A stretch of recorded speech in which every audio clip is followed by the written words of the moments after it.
सभी को नमस्कार आदाब। आज इस लेक्चर में हम लोग पढ़ेंगे पॉलीसाइफोनिया के बारे में, जो कि रेड एल्गी के अंतर्गत आता है। रेड एल्गा है ये, और रोडोफाइसी जो इसका क्लास है वो है। और रेड एल्गा इसलिए कहते हैं क्योंकि इसका जो कलर है वो आप यहाँ देख सकते हैं पिक्चर में कि थोड़ा सा रेडिश टाइप का होता है, क्योंकि इसमें कुछ पिगमेंट्स होते हैं जो इसको ये रेड कलर दे देते हैं, और यही इसकी पहचान बन जाता है। और इसीलिए हम लोग कॉमनली इसको रेड एल्गा बोलते हैं, पॉलीसाइफोनिया को। और जैसा कि नाम से ही जाहिर हो रहा है, पॉली का मतलब बहुत से, साइफन तो कई एक साइफन से मिलकर इसका थैलस बनता है, इसीलिए इसका नाम पॉलीसाइफोनिया है। तो शुरू करते हैं इसको। सबसे पहले इसका क्लासिफिकेशन। तो इसका डिवीजन रोडोफाइटा है, क्लास फ्लोरिडियोफाइसी है, ऑर्डर सिरामियल्स है, फैमिली रोडोमेलिएसी है।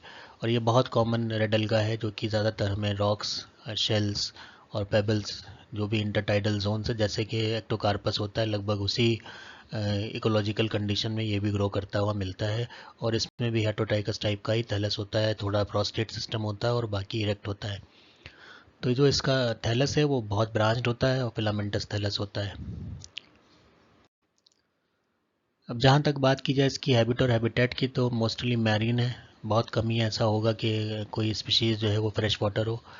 और इसमें जो है एक डिस्क्वाइड होल्ड फास्ट होता है। जो इसका होल्ड फास्ट होता है बिल्कुल नीचे का जो है वो डिस्क लाइक होता है, और उसके ऊपर ये फिलामेंट बनता है। तो ये एक तरह से प्रोस्टेट पार्ट है, जो कि जो सबस्ट्रेटम है उसको एंकर करके रखता है, और बाकी ये ग्रो करता रहता है इरेक्ट।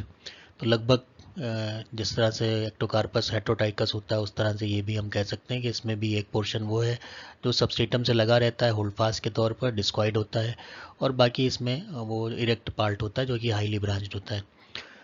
तो ये शैलो वाटर में इंटरटाइडल जोन में मिलते हैं। तो जैसे कि जो एक्टोकार्पस का हैबिटेट था, लगभग वैसी हैबिटेट है। और ये भी एपिफिटिकली ग्रो कर सकते हैं और एपिजोइकली भी कर सकते हैं, कि कुछ फिशेस पे भी ग्रो कर सकते हैं, और बाकी जो बड़े एल्गी हैं उन पे भी ग्रो कर सकते हैं। डेलिकेट होते हैं, काफ़ी फेदरी टाइप का इनका अपीयरेंस होता है, और पर्पल कलर के टफ्ट इसमें नज़र आते हैं, जैसे आप ये देख रहे हैं। थैलस स्ट्रक्चर की जहाँ तक बात की जाए, तो इरेक्ट ब्रांच सिस्टम है, फिलामेंटस बॉडी है, पॉलीसाइफनस ऑर्गेनाइजेशन है। पॉलीसाइफनस इसलिए है क्योंकि इसमें एक सेंट्रल सेल होगी, और उसके इस दोनों तरफ जो है पेरिफेरल सेल्स होती हैं, और ये सब आपस में इंटरकनेक्टेड होती हैं। तो सेंट्रल एक्सियल सेल ये हो गई, उसके अलावा इसमें पेरीसेंट्रल सेल्स हैं, ये हैं, और इसमें जितना भी उसमें मैच्योर होता जाएगा, ये नंबर सेल्स के बढ़ते चले जाते हैं। तो कई एक साइफन मिलकर एक साथ काम करते हैं, इसीलिए नाम पॉलीसाइफोनिया है। ब्रांचिंग इसकी डाइकोटोमस होती है, तो जब भी ब्रांचिंग होती है तो दो में होती है, इसको कहेंगे डाइकोटोमस ब्रांचिंग, या फिर कभी कभी लेटरल भी होती है। कोई ट्रू टिश्यू इसमें नहीं होता, लेकिन जो ट्रू होते हैं, जो जो टिश्यू होते हैं, उनमें जो थैलस है, थैलस के जो टिश्यू हैं वो काफ़ी कॉम्प्लेक्स स्ट्रक्चर दिखाते हैं, और अभी हम देखेंगे रिप्रोडक्शन में काफ़ी कॉम्प्लेक्स स्ट्रक्चर इसमें देखने को मिलते हैं। ये यहाँ पर एक स्टैंड स्लाइड का है। तो इसमें आप देख रहे हैं कि ये एक्सिस है, इसके बाद ये डाइकोटोमस ब्रांचिंग है, दो यहाँ बन रही हैं, इसके बाद यहाँ से भी ब्रांचिंग हो रही है, तो दो हो रही है। तो इस तरह से डाइकोटोमस ब्रांचिंग चलती है। अब इसके अंदर एक सेंट्रल सेल होगी, इस तरफ एक पेरी सेंट्रल होगी, इस तरफ एक पेरी सेंट्रल होगी। तो ये सब साइफन एक साथ मिलकर चल रहे होते हैं, और सब आपस में इंटरकनेक्टेड होते हैं। यहाँ पर इसका एक आप डायग्राम देख सकते हैं। तो ये अटैचिंग डिस्क है, जो कि प्रोस्टेट होती है, और उसके बाद इसमें कुछ राइजॉइड जैसे स्ट्रक्चर भी निकलते हैं जो इसको और स्ट्रेंथन करते हैं। उसके अलावा जो ये प्रोस्टेट सिस्टम है, इसके बाद ये इरेक्ट सिस्टम ग्रो करता है। तो इसमें भी प्रोस्टेट और इरेक्ट दोनों हैं। यहाँ पर ये प्रोस्टेट हो गया, बाकी ये सारा इरेक्ट हो गया। अब अगर हम थैलस को देखें, तो थैलस में हम देख रहे हैं कि डाइकोटोमस ब्रांचिंग हमें देखने को मिल रही है, यहाँ पर इस तरह से। और जितना भी ऊपर हम जाएंगे उतना ये सिंगल सेल होता जाएगा, जितना नीचे की तरफ आएंगे उसमें सेल के जो नंबर हैं, जो सीरीज़ है, जो एक दूसरे के साथ लगे हुए सेल्स हैं, वो बढ़ते जाएंगे। जैसे ये देखिए, ये सेंट्रल सेल है, और ये पेरी सेंट्रल सेल है, ये पेरी सेंट्रल सेल है। तो इस तरह से ये एक पॉलीसाइफनस कंडीशन शो करता है। सेल स्ट्रक्चर की बात करें तो इसमें सेल वॉल सेलुलोज और पेक्टिन की बनी होती है, और इसके अलावा इसमें फाइकोकोलाइड्स भी होते हैं। पिगमेंट जो इसमें होते हैं, क्लोरोफिल ए तो सभी एल्गी में होता है, वो है। इसके अलावा इसमें क्लोरोफिल डी है, तो ये भी याद रखना है। कैरोटीनॉइड्स होते हैं, और फाइकोबिलिन्स होते हैं, जो कि फाइकोएरेथ्रिन है और फाइकोसाइनिन। और ये फाइकोएरेथ्रिन काफ़ी ज़्यादा मात्रा में होता है, जिसकी वजह से रेड कलर इसमें हमें थैलस में देखने को मिलता है। रिजर्व फूड मटेरियल इसमें करेक्टरिस्टिक फ्लोरिडियन स्टार्च होता है। ये भी सवाल जो है कंपटीशन में आता रहता है, तो इसको याद कर लेना आपके लिए बेहतर होगा। और पिट कनेक्शन होते हैं, जितनी भी सेल्स हैं सब आपस में जो जुड़ी होती हैं, ये आपस में जो जुड़ती हैं उन जगहों को, जिन जगहों से आदान प्रदान होता है सारा प्रोटोप्लाज्म का इधर से उधर, उसको हम कहते हैं पिट कनेक्शन। तो ये जो भी एडजेसेंट सेल्स हैं उनके बीच में जो कनेक्शन है उसको पिट कनेक्शन कहेंगे। और इसी थैलस का अगर हम टीएस करके देखें तो हमें ये सेंट्रल सेल दिख रही है और ये इसके चारों तरफ की पेरी सेंट्रल सेल्स हमें दिखाई पड़ती है। तो ये इसका कंपोजिशन होता है थैलस का। इसी तरह से यहाँ पर भी देखिए कि ज़्यादा कॉम्प्लेक्स हो जाएगा तब भी ये सेंट्रल सेल होगी और इसके चारों तरफ सेल्स हमें दिखाई पड़ती हैं। और इसमें जब जो गैमेटेंजिया बनती हैं तो थोड़ा सा ओरिएंटेशन उसका बदल जाता है, साइज़ बदल जाता है, शेप बदल जाता है सेल्स का। अब बात कर लेते हैं रिप्रोडक्शन की। तो वेजिटेटिव रिप्रोडक्शन बहुत रेयर होता है और जब होता है तो फ्रेगमेंटेशन से होता है कि जो भी टूटे फूटे पोर्शंस हैं वो नया थैलस बना लेते हैं। एसेक्सुअल रिप्रोडक्शन इसमें करेक्टरिस्टिक टेट्रास्पोर से होता है और जो प्लांट जिसमें टेट्रास्पोर्स बनते हैं उसको हम कहते हैं टेट्रास्पोरोफाइट। और ये सवाल भी आता रहता है काफ़ी। सेक्सुअल रिप्रोडक्शन एडवांस ओगेमस टाइप होता है और हाईली स्पेशलाइज्ड होता है, तो वो भी हम लोग देखेंगे इसमें। यहाँ पर आप थैलस देख सकते हैं, ये सब अलग अलग साइफन है जो कि एक साथ पिट कनेक्शन से जुड़े हुए होते हैं। एसेक्सुअल रिप्रोडक्शन में जैसे कि बताया कि टेट्रास्पोरेंजिया बनती है, जो कि जो इसमें सेंट्रल साइफन है उसके आसपास की जो कोई एक सेल की सीरीज़ है वहाँ पर थोड़ा परिवर्तन होता है और वही जो है वो टेट्रास्पोरेंजिया बनती है जिसके अंदर मियोटिक डिवीजन होता है, मियोसिस होती है और 4 टेट्रास्पोर बनते हैं, चारों एक साथ जुड़े हुए होते हैं, इसीलिए उसको टेट्रास्पोरोफाइट बोलते हैं। टेट्रास्पोर जब जर्मिनेट करते हैं तो इसमें मेल और फीमेल गैमेटोफाइट बनते हैं। तो 4 बनते हैं, इसमें 2 मेल 2 फीमेल, इस तरह से डिस्ट्रीब्यूशन ऑफ सेक्स हो जाता है। यहाँ पर आप देख सकते हैं कि ये जो सेंट्रल साइफन है वो है और ये बाहर की तरफ की सेल्स है। अब इसमें जब कोई किसी भी तरफ की, इस तरफ की या इस तरफ की सेल्स जो हैं वो अपने आप को टेट्रास्पोरेंजियम में बदलेंगी तो कुछ उसमें परिवर्तन होता है। उस सेल्स का साइज़ थोड़ा छोटा होता है और फिर उसमें जो एक स्टॉक सेल निकलेगी, फिर एक बॉडी सेल निकलेगी। उस बॉडी सेल में जो न्यूक्लियस होगा वो डिवाइड करेगा मेयोटिक डिवीजन के फलस्वरूप, उसमें 4 न्यूक्लियाई बनेंगे। फिर उनके चारों तरफ जो है वो प्रोटोप्लास्ट वगैरह इकट्ठा होता है, फिर वो मेटामॉर्फोसिस उसमें होगी और फाइनली हमें इस तरह से ये 4 स्पोर दिखाई पड़ेंगे। तो 3 तो हमें इसमें दिख रहे हैं और एक इसके पीछे होगा, तो ये इस तरह से 4 स्पोर्स का एक पूरा एक क्लस्टर बन जाता है। और जिन सेल्स के बनता है तो उसमें जब हम स्टेन करते हैं तो डार्क कलर से दिखाई पड़ता है। इसका मतलब ये है कि ये ऊपर तो सेल्स हमें दिख रही हैं थैलस की और इसके नीचे जो है वो टेट्रा स्पोरेंजियम है जिसके अंदर टेट्रा स्पोर बने हुए हैं। और ये जो जब जर्मिनेट करेंगे तो ये गैमेटोफिटिक प्लांट प्रोड्यूस करेंगे। अब 2 जो है वो मेल प्लांट बनाएंगे और 2 जो है वो फीमेल प्लांट बनाएंगे। ये बहुत इंपॉर्टेंट इसकी स्टेज होती है और यहाँ पर जो लाइफ साइकिल है वो ट्राईफेजिक होती है कि इसमें टेट्रास्पोरोफाइट भी बनता है, गैमेटोफाइट भी बनता है और अभी आगे कार्पोस्पोरोफाइट आएगा वो भी बनता है। तो इसमें हमें याद रखना है कि इसमें 3 फेजेस पाई जाती हैं। सेक्सुअल रिप्रोडक्शन देखें तो डाइसिस स्पीशीज़ होती हैं, मेल फीमेल अलग होते हैं क्योंकि टेट्रास्पोर बने हैं उसमें 2 मेल बना रहे हैं 2 फीमेल बना रहे हैं, तो ये इसी तरह से चलता है। तो इसमें स्पीशीज़ सिर्फ और सिर्फ डायोसिस होती हैं। मेल गैमेट जो है वो स्पर्मेशिया कहलाते हैं जो कि नॉन मोटाइल होते हैं और ये स्पर्मेटेंजिया के अंदर बनते हैं। ये आप देख रहे हैं स्ट्रक्चर, जिसमें कि जो स्ट्रक्चर है जिसके अंदर जिसमें ये बनते हैं उसको बोलते हैं ट्राइकोब्लास्ट। ये कोई लेटरल ब्रांच होती है और वो निकलेगी और उसके बाद उसमें कुछ तो जो है वो स्टेराइल रह जाते हैं और जहाँ फर्टिलिटी होती है वहाँ पर ये इस तरह से छोटे शहतूत लाइक स्ट्रक्चर बन जाता है और इसी को हम क्या बोलते हैं, स्पर्मेटेंजिया। इसके अंदर बहुत से सेल्स होते हैं और सभी सेल्स जो हैं वो अपने आप को मेटामॉर्फोसिस में ले जाते हैं और सभी के सब क्या बन जाते हैं, मेल गैमेट बन जाते हैं। इसको अगर हम टीएस में देखें तो यहाँ देख रहे हैं कि हम सेंट्रल एक एक्सिस है और उसके बाद इसमें से जो पिट कनेक्शंस है वो शो हो रहे हैं, ये पिट कनेक्शन दिख रहे हैं और उसके बाद ये सेल्स हैं जिनके ऊपर और सेल्स निकलती हैं। तो स्पर्मेटेंजियम ये बन रहा है, स्पर्मेटेंजियम जो बन रहा है तो वो जो जिस सेल से बनेगा उसको कहेंगे स्पर्मेटेंजियम मदर सेल और जो स्पर्मेटेंजियम है इसमें जो बनेगा उसको कहेंगे स्पर्मेशिया।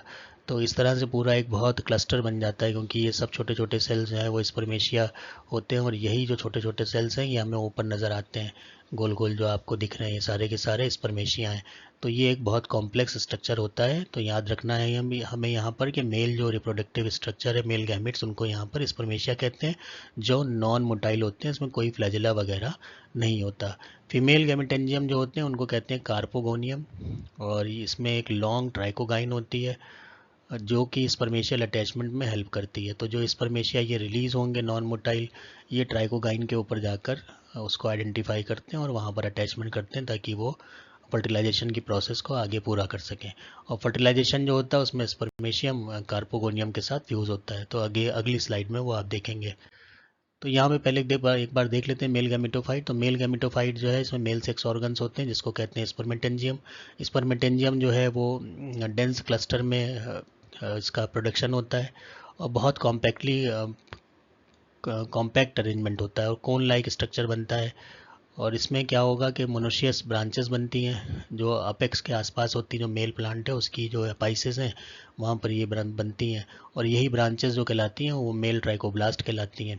मेल ट्राइकोब्लास्ट जो है वो 2 बेसल सेल से बना हुआ होता है और जिसमें इसमें एक स्टॉक भी होगा। अब जो स्टॉक है वो यूजुअली फोक्ड होता है, तो ये स्टॉक है इस तरह से ये फोक्ड होगा और इसमें 2 ब्रांचिंग बन जाएंगी, एक ये बन जाएगी, एक ये बन जाएगी। अब इनमें क्या होता है कि इनमें ब्रांच में कोई एक फर्टाइल हो सकती है और एक स्टेराइल हो सकती है, और कभी कभी दोनों भी हो सकती हैं, वो डिपेंड करता है स्पीशीज़ के ऊपर। तो फिर क्या होगा कि जो ये फर्टाइल स्ट्रक्चर है इसमें वो पूरा एक बहुत सा कंडेंस स्ट्रक्चर बनेगा, और ये कंडेंस स्ट्रक्चर जो है वो स्पर्मेटेंजियम कहलाएगा, जिसके अंदर जो भी सेल कंटेंट है वो बाद में जब मेच्योरिटी की तरफ आता है तो सबके सब सिंगल मेल न्यूक्लियस जो है वो मेटामॉर्फोसिस के थ्रू बन जाते हैं, और इसको ही कहते हैं स्पर्मेशियम या फिर मेल गैमेट।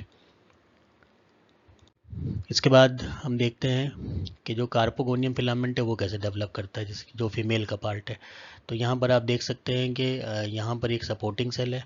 सपोर्टिंग सेल के बाद जो है उसी सेल के ऊपर फिर एक डिवीजन होते हैं और ये कार्पोगोनियल फिलामेंट बनता है। ये कार्पोगोनियल फिलामेंट जो है इसमें एक लंबी सी ये स्ट्रक्चर निकलती है, थोड़ी सी टिल्टेड टाइप की होती है, इसे वो कहते हैं ट्राइकोगाइन। ट्राइकोगाइन वो जगह है जहाँ पर जो स्पर्मेशियम बन गए थे, जो मेल थे, वो आएंगे और इससे अटैच होंगे और फिर उनकी एंट्री जो है वो एक्सेल की तरफ होती है। तो ये कार्पोगोनियल फिलामेंट इसको बोलेंगे, और ये भी सब आपस में कनेक्टेड होते हैं पिट कनेक्शन के थ्रू। इस तरह से ये जो ब्रांच है इसको हम कहेंगे फीमेल ब्रांच, और इसके ऊपर जो स्ट्रक्चर बना है वो क्या होगा, वो कार्पोगोनियम होगा। तो मेल है स्पर्मेशियम और फीमेल है कार्पोगोनियम। अब जब ये मेल है, जो पिछली स्लाइड में आपको बताया था कि नॉन मोटाइल होते हैं, वो पानी में किसी तरह से जो है वो मूव करते हुए यहाँ पर आते हैं और यहाँ सेटल डाउन हो जाते हैं, उसके बाद फर्टिलाइजेशन की प्रोसेस के लिए वो रेडी होते हैं। तो फीमेल गैमेटोफाइट जो है ये फीमेल सेक्स ऑर्गन्स को कंटेन करता है, जिसको कार्पोगोनिया कहते हैं। तो बार बार ये नाम इसलिए बता रहा हूँ कि आपको याद रहे कार्पोगोनिया कहाँ है, पॉलीसाइफोनिया में है। कार्पोगोनियम जो है वो एक फ्लास्क शेप स्ट्रक्चर होता है, जैसे पिछले डायग्राम में आपने देखा, उसमें सोलन बेस होता है और एक लॉन्ग ट्यूबुलर पोर्शन होता है जिसको ट्राइकोगाइन कहते हैं। फीमेल गैमीट जो है वो यूनिन्यूक्लिएट प्रोटोप्लास्ट के फॉर्म में होता है, और ट्राइकोगाइन जो है वो फंक्शन उसका है रिसेप्टिव ऑर्गन का, कि वो रिसीव करती है किसको, स्पर्मेशियम को। कार्पोगोनियम जो है वो टिप पर सिचुएटेड होती है, जो शॉर्ट लेटरल ब्रांचेस होती हैं इसकी, और ये 4 सेल की बनी हुई होती हैं। तो इसको जो ब्रांच है इसको कहते हैं कार्पोगोनियल ब्रांच या फिलामेंट, या फिर फीमेल ब्रांच भी कह सकते हैं। बेसल सेल कार्पोगोनियल की जो है वो सपोर्टिंग सेल कहलाती है, और ये जो है फिर इसमें डिवीजन होता है और 2 स्टेराइल फिलामेंट इनिशियल बनते हैं। उसके बाद जो है फिर से डिवीजन होगा और उसमें फिर जो डिवीजन होता है तो उसमें आप देखते हैं कि हम जो फर्टाइल सेल्स बनती हैं वो बनती हैं, और उसके अंदर फिर एग न्यूक्लियस बनेगा, जो कि एग न्यूक्लियस जो है वो रेडी रहता है इस बात के लिए कि उसमें जो मेल है स्पर्मेशियम वो आए, फर्टिलाइज करे, और फिर एक रिप्रोडक्टिव स्ट्रक्चर जो फाइनली बनना चाहिए, जिससे कि हम आगे की जनरेशन को देखते हैं कि वो वहाँ से प्रोड्यूस होती है, तो वो तैयार हो जाएगी। और जब ये फर्टिलाइजेशन के हिसाब तैयार हो चुका होता है तब इसको हम क्या कहते हैं, पेरिकार्प कहते हैं। तो इसमें कवरिंग होती है सारे स्ट्रक्चर की, क्योंकि फर्टिलाइजेशन से पहले उसका प्रोटेक्शन भी ज़रूरी है। तो जो स्ट्रक्चर है वो एक पेरिकार्प के रूप में जाना जाता है। अब यहाँ पे देखेंगे फर्टिलाइजेशन हो गया तब क्या होगा। तो जाइगोट न्यूक्लियस जो है वो माइटोटिकली डिवाइड करेगा, ऑक्सिलरी सेल्स का फॉर्मेशन होगा जो रिसीव करेगी डिप्लॉयड न्यूक्लियस को, और फिर उसके बाद डेवलपमेंट ऑफ गोनिमोब्लास्ट फिलामेंट होगा ऑक्सिलरी सेल से। गोनिमोब्लास्ट जो है वो कार्पोस्पोरेंजिया बनाता है और उसके बाद इसमें डिप्लॉयड कार्पोस्पोर बनते हैं। तो ये सारा वो स्ट्रक्चर है जो फीमेल ने बनाया था। इस तरह का स्ट्रक्चर होता है, इसमें ये ओपनिंग होती है, इसको कहते हैं ओस्टियोल, जिससे कि एंट्री मिलती है मेल गैमीट को। और जो इसकी कवरिंग है सारी की सारी, ये आप जो बाहर की सेल्स आप देख रहे हैं, ये सारी सेल्स, इनको कहेंगे पेरिकार्प, कि ये जो है वो कवरिंग इसकी बनाते हैं। और अंदर जो आप डार्क कलर से देख रहे हैं वो कार्पोस्पोरेंजियम है, जिसके अंदर कार्पोस्पोर होता है। अब आप देखेंगे जो ऑस्टियोल है वहाँ से जो स्पर्मेशियम है वो इंटर करता है होगा, और उसके बाद ये फर्टिलाइजेशन करता होगा यहाँ पर कार्पोगोनियम का। फिर जब ये कार्पोगोनियम फर्टिलाइज हो जाती है तो कार्पोस्पोर बनता है, और ये कार्पोस्पोर वापस बाहर आता है।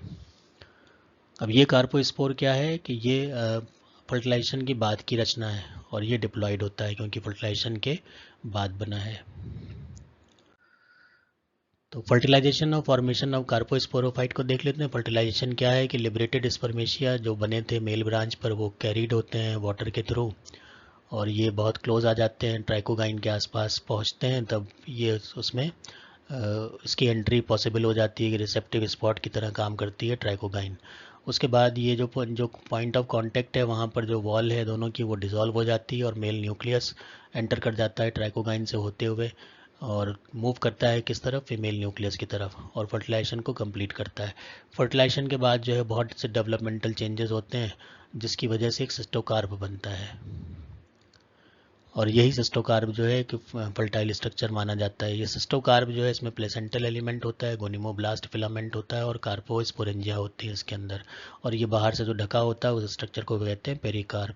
कार्पोस्पोरोफाइट इस तरह से जो बन गया, ये डिप्लॉयड पोर्शन होता है, और ये जो है वो इसमें एक जाइगोट होगा और एक गोनिमोब्लास्ट होगा।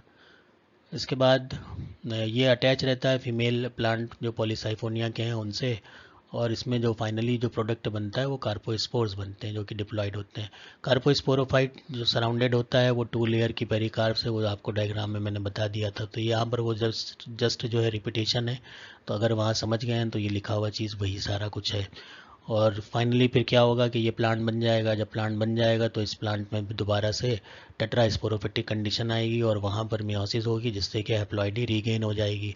तो यहाँ पर भी हैप्लॉइडी रीगेन करने के लिए जो स्ट्रक्चर है वो टेट्रास्पोरोफाइट का फॉर्मेशन होता है। अदरवाइज जो ये स्पोर बना है ये डिप्लॉयड होता है। तो यहाँ पर भी अल्टरनेशन ऑफ जनरेशन ज़रूरी है, जिसके लिए टेट्रास्पोरोफाइट का बनना भी ज़रूरी हो जाता है। तो लाइफ साइकिल हम देखें तो ट्राईफेजिक होती है।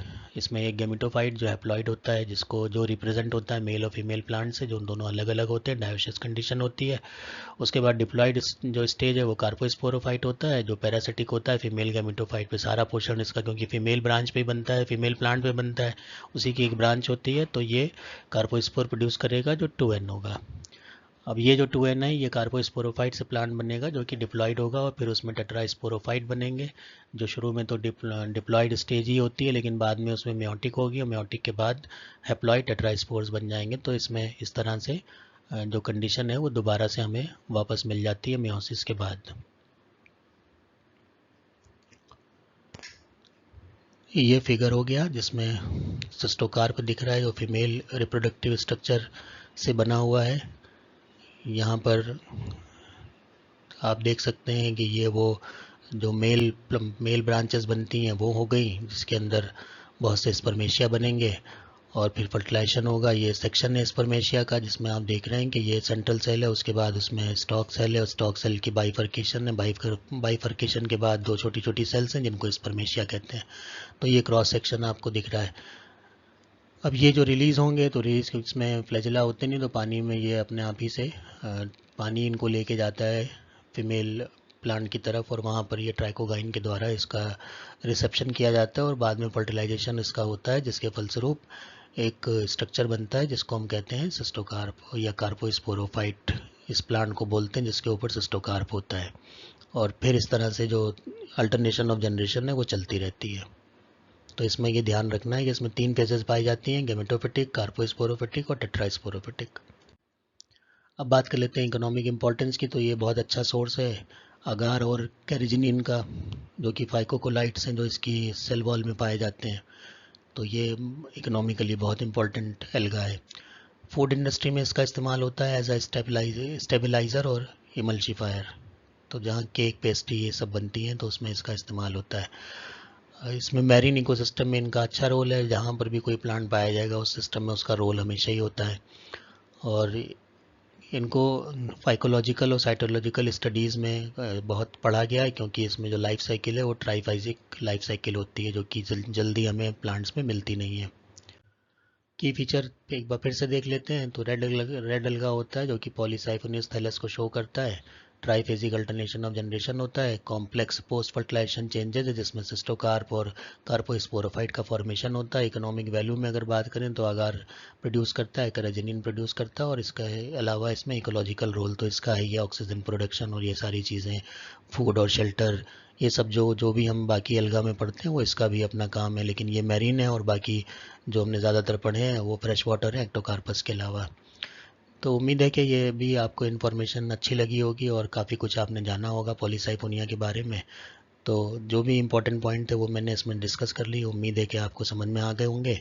अगर कोई आपका सवाल है तो आप कमेंट कीजिए।